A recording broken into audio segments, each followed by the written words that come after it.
Hi, Sweaty Jen back again. How are you all doing today? Today's video is going to be about autism and hyperhidrosis, the possible correlation.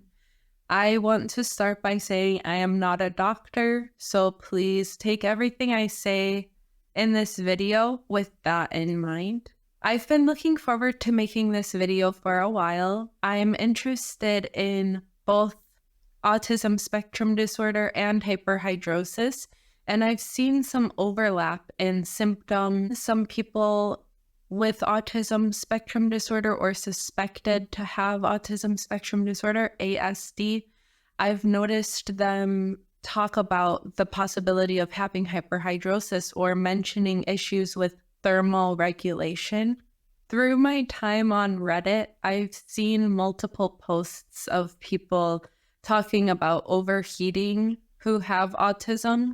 When I do a search regarding autism and body temperature regulation, a study by Sota Hidaka called Exploring Relationships Between Autistic Traits and Body Temperature.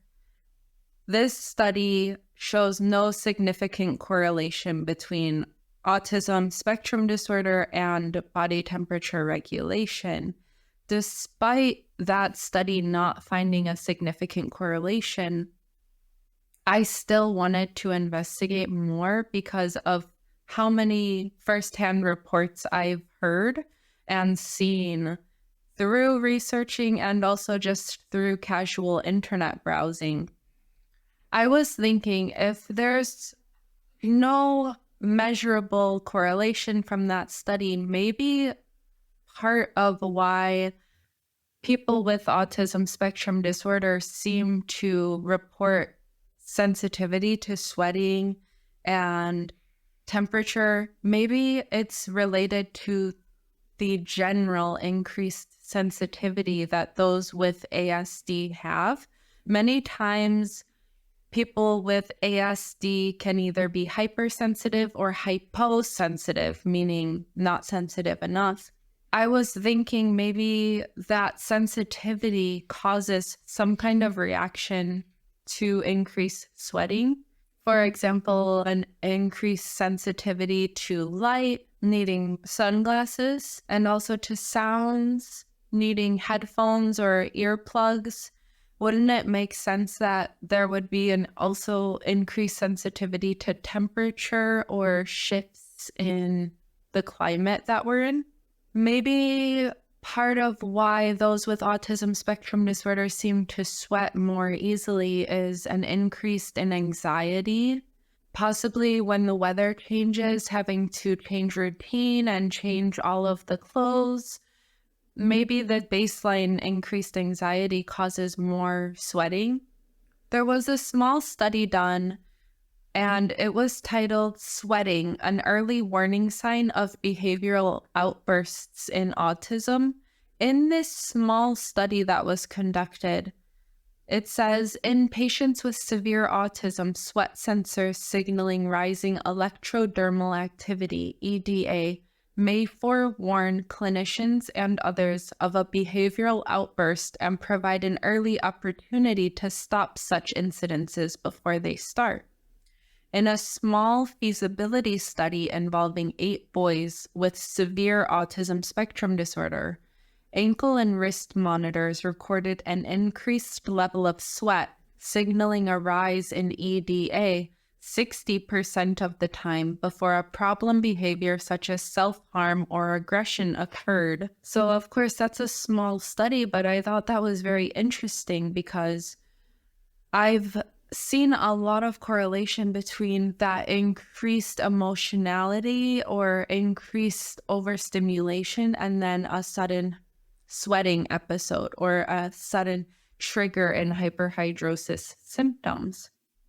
Another interesting thing I've stumbled across is the similarity of magnesium deficiency between those with autism spectrum disorder and those with hyperhidrosis. When we sweat a lot, we lose magnesium. It gets depleted. Apparently, magnesium deficiency is one of the most common deficiencies seen in those with autism spectrum disorder. According to one source, Ozderm.com, diets rich in B vitamins and magnesium may help reduce excessive sweating. I'm interested in exploring the correlation of diet and sweating. Of course, we can link diet to so many various problems. So I look forward to making that video in the future. Psychology Today was having an article about caregivers to those with autism spectrum disorder experiencing hyperhidrosis. And they believe the hyperhidrosis was linked to early anxiety and embarrassment of dealing with an autistic family member. And I was thinking, if caregivers to those with autism spectrum disorder experience hyperhidrosis related to the embarrassment and anxiety that comes with caretaking for someone with autism, wouldn't somebody with autism spectrum disorder who cares for themselves possibly experience a similar outcome? I feel that's possible. And again, it goes back to the increased anxiety. And I think when we feel anxious, we are likely to start sweating a lot more. I've seen a lot of people on different forums talk about believing their social anxiety related to having autism spectrum disorder causes them to begin sweating profusely.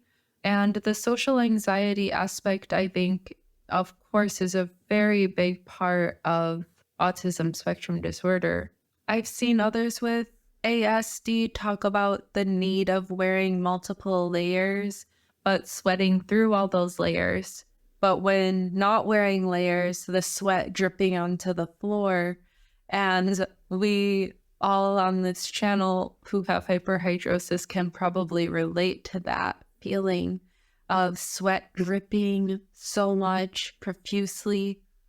There are multiple sources that agree that people who have autism spectrum disorder have difficulty regulating their body's internal temperature. Many people with ASD often will feel very hot all the time despite the weather being cold.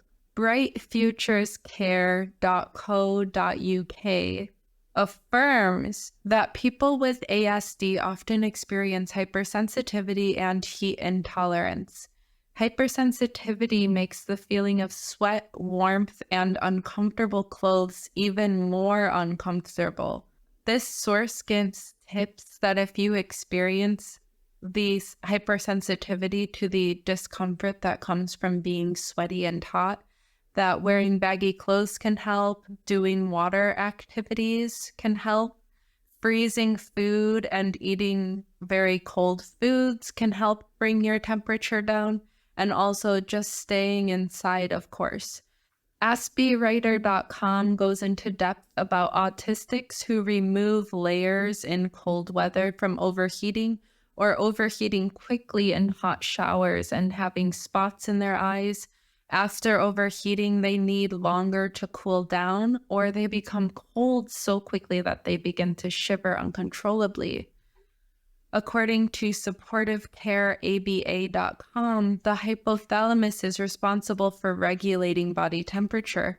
Due to differences in neural processing, individuals with autism may be more sensitive to changes in temperature and have a harder time adapting to different environmental conditions. Symptoms of difficulty result in excessive or not enough sweating.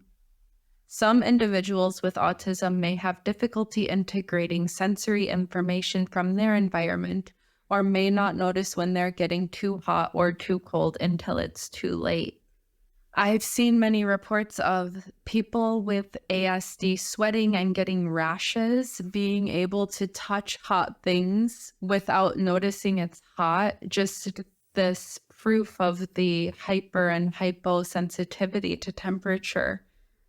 I've seen reports of people who have ASD who begin sweating, shutting down and not being able to concentrate because of the sweat and the discomfort being so distracting. That makes total sense. If your mind is already getting overwhelmed from having your hands be dripping sweat, or your shirt feels extremely sweaty against your skin, or your underwear is soaking wet because you sweat through it. That makes it seem like if you're already hypersensitive, of course, your mind is going to be focused so much on the external stimuli that's coming in. It's going to make it very difficult to concentrate and focus on anything. There was a poll done on Reddit where they were asking in an autistic community if they feel they are more sensitive to the heat, less sensitive to the heat, the same sensitivity to the heat. An astounding majority felt they were more sensitive to the heat than neurotypical people are. In those forums as well, it seems that people with ASD who already live in a hot climate tend to adapt and become more familiar with dealing with that environment, and then start to dislike the cold environments. And I think that goes back to when you have ASD, at times routine and structure and consistency can be very important. Living somewhere like in the Midwest where we have all 4 seasons, it's a lot of change. Well, it seems like we get familiar with our environment, and then that becomes what's more comfortable for us. Some tips for managing temperature regulation issues if you do have ASD and hyperhidrosis. Even if you don't believe you have ASD and you have hyperhidrosis, some tips for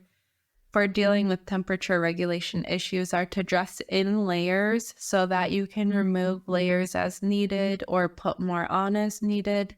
I am definitely a fan of dressing in layers, even in the summer. I love having extra clothes to wipe off my sweat on. I can get very cold in the summer at times too if I've been sweating outside in the heat and then I go into air conditioning. Sometimes I really wish I had a sweater with me to warm up a little bit.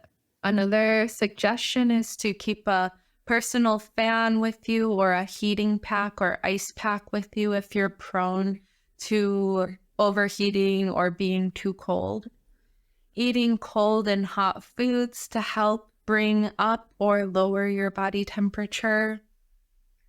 Bring a washable kerchief to absorb sweat. This is a tip I need to integrate more instead of using my pant legs and stuff like that. I should definitely start using a washable handkerchief. The last suggestion is to go see your dermatologist or doctor if you are suffering from excessive sweating. That is the best first step to figuring out the treatment that may work best for you. There's constant progress in the treatments that are being made, and there's plenty of different options that range from topical treatments all the way to surgery. I think it's a great thing to do if you haven't and you do suffer from hyperhidrosis. Seeing a dermatologist really helped change my life to be able to manage my hyperhidrosis better. I take medicine by mouth for my hyperhidrosis called glycopyrrolate, but I'm interested in trying other treatments as well. Please let me know your thoughts about this subject in the comments down below. If you're comfortable sharing about your experience as someone who may have ASD and hyperhidrosis, or one or the other, please share your thoughts and experience. Thank you all for all of the support since I've come back. Please give this video a big thumbs up, subscribe if you haven't already, and most importantly, leave a comment. Thank you all. I hope you have a wonderful week. Oh, also let me know if you have any fun plans for Halloween or if you're going to dress up in any costumes.